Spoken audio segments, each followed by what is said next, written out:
আমার ষষ্ঠীর লুক, জামাই ষষ্ঠীর লুক।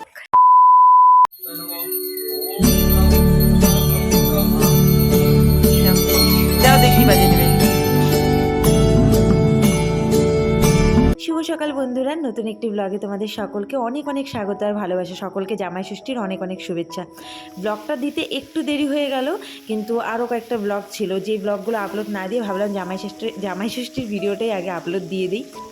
সকাল সকাল উঠে সব কাজকর্ম সেরে এই যে রান্নাবান্নার সব আয়োজন সেরে একবারে স্নান করে রান্না বসাতে চলে এসেছি, কেননা না তো অনেকটা দেরি হয়ে যাবে। যদিও আজকে আমাদের বাড়িতে সেরকম একটা আয়োজন না, অনেকটা সিম্পলে আয়োজন। তো এখানে আছে গলদা চিংড়ি, তারপরে এখানে মাছ ভাজা বসিয়েছি, ভাত বসিয়েছি। Good afternoon friends, welcome back to my new blog. আশা করছি সকলে খুব ভালো আছে, সুস্থ আছে। সকাল থেকে ফোনে স্পেস ছিল না, যার জন্য ব্লগ করতে পারিনি। অলরেডি 5-6টা ব্লগ আছে, যার জন্য ব্লগ করতে পারিনি।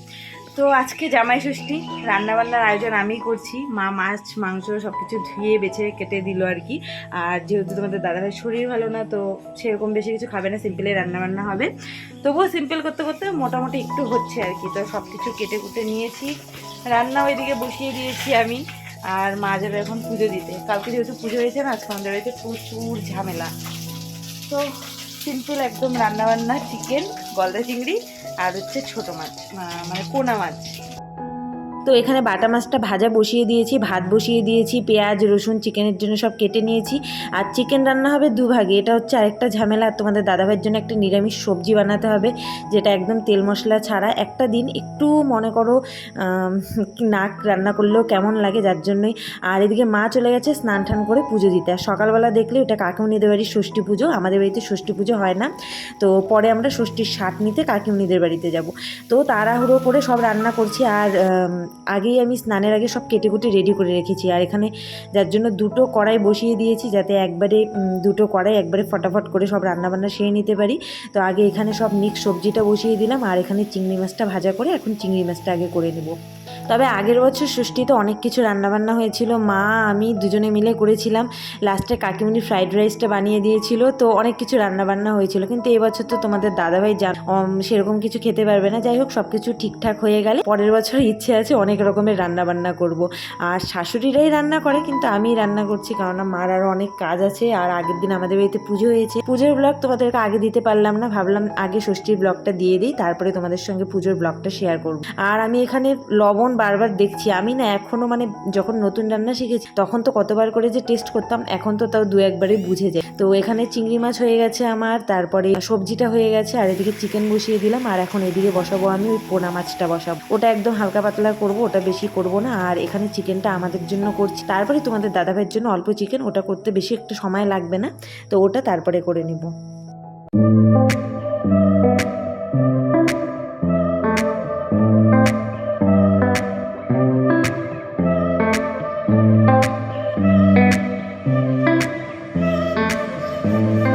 রান্নাবান্না সব কমপ্লিট। এখানে আছে চিকেন, তারপরে এখানে সবজি, যেটা জামাই ষষ্ঠীতে কেউ আশা করি করে না, আমাদের বাড়িতে হয়েছে তোমাদের দাদাভাইয়ের জন্য। এখানে আছে গলদা চিংড়ি, সব কিছু হালকা পাতলার মধ্যে করা হয়েছে। এখানে আছে চাটনি, আর এখানে আছে পোনা মাছ, বাটা মাছের পাতলা ঝোল। আর লাস্ট ওখানে তোমাদের দাদাভাইয়ের জন্য চিকেন হচ্ছে, যেটা কম মশলা করতে গিয়ে তো মোটামুটি হয়েই গেল। কম মশলা করতে গিয়ে কেন জানি আজকে তো একটু মশলা হয়েই গেছে। রান্না সেরে মোটামুটি একটু রেডি হলাম, কোনো মেকআপ করিনি। এই হচ্ছে আমার ষষ্ঠীর লুক, জামাই ষষ্ঠীর লুক। এখন যাচ্ছি কাকিমণিদের বাড়িতে ষষ্ঠীর শাক নিতে। কোন দিক দিয়ে যাচ্ছ? তো এই যে আমাদের দুজনের লুক দেখাও একটু। আমরা যাচ্ছি কাকিমণিদের বাড়িতে ষষ্ঠীর শাক নিতে। মেকআপ করিনি, মুখটার যে অবস্থা ঘেমে ঠেমে।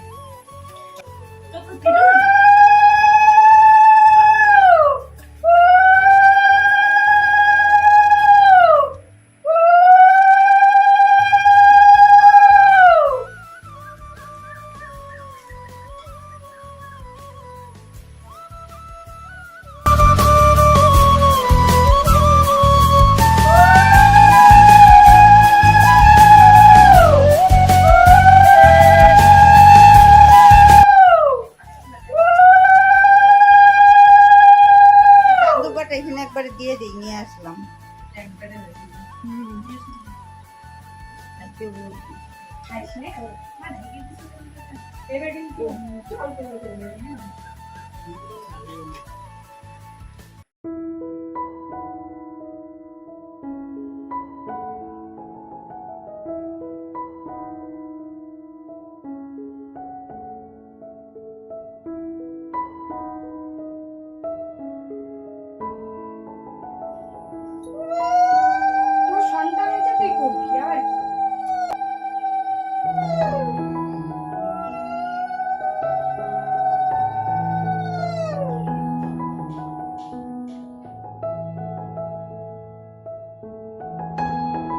তো ষষ্ঠীর শাট নেওয়া আমাদের হয়ে গেছে, কাকিমণি ভুলে গেছে যে সুতো বেঁধে দেওয়ার কথা। তারপরে আবার উঠে যাওয়ার পরে কাকিমণি আবার ষষ্ঠীর সুতো বেঁধে দিল, আর এখানে চুল বুলিও তারপরে সুতো বাঁধছিল। আর ষষ্ঠীর শাট নেওয়ার পরে তারপরে যে কোনো একটাই পুজোর থেকে ফল দেয়। তো সেই সবই নিয়ে ঠিক ওখান থেকে তারপরে কাকিমণিকে প্রণাম করে ছুটে চলে আসলাম। আর এদিকে মা এতক্ষণে আশীর্বাদ করে এসে আবার ভাত টাত সব রেডি করে নিয়েছে, একদমই সিম্পলের মধ্যে রান্নাবান্না। তো এই হচ্ছে তোমাদের দাদাভাইয়ের একদম সিম্পল জামাই ষষ্ঠীর খাবার। কেন কি পেশেন্ট, এগুলোর মধ্যে বেশিরভাগই তোমাদের দাদাভাই যেগুলো খাবে না, শুধুমাত্র সাজানোর জন্য মোটামুটি একটু করা হয়েছে, বেশিরভাগই আমিই খাবো। আর হ্যাঁ, তোমাদের দাদাভাই খাবে যেটা হচ্ছে আলাদা চিকেন, এটা কোথায় দেখাচ্ছি, তোমাদের দাদাভাই খাবে এই চিকেনটা আলাদা করে বানানো হয়েছে, এটা খাবে। আর এই সবজিটা বানানো হয়েছে কম তেল মশলা, এটা খাবে। গলদা চিংড়ি খাবে না, চাটনি হয়তো অল্প খাবে, দই মিষ্টি খাবে না, আমটা খেতে পারবে। তো আর এই যে ভাত খাবে, মাছ ভাজা খাবে, আলু ভাজাটা হয়তো খাবে না, পটল ভাজাটা খাবে। তো এই হচ্ছে খাওয়া দাওয়া, যদিও আজকে একদমই সিম্পলই রান্না হয়েছে গো। মা আরেকটা জিনিস দাও নাই, মাছের ঝোল।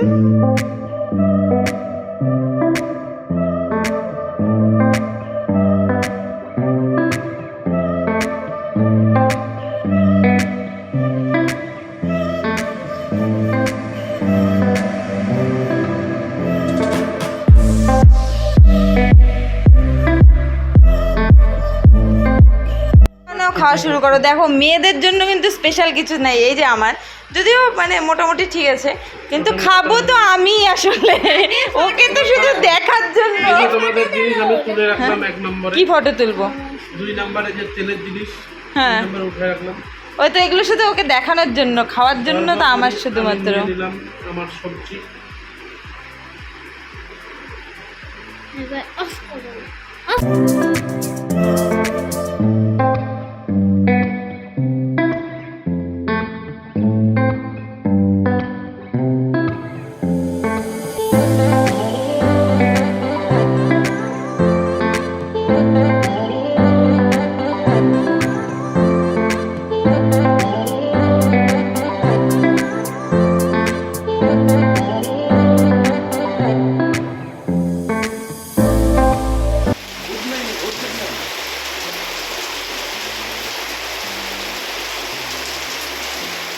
রাত্রিবেলা অঝোরে বৃষ্টি নেমে এসে গিয়েছিলো সন্ধ্যার পরপরই। তো চলো ব্লগটা এখানেই শেষ করে দিচ্ছি, পরে কারেন্ট চলে গিয়েছিলো আর ব্লগ করা হয়নি। Tata, good night.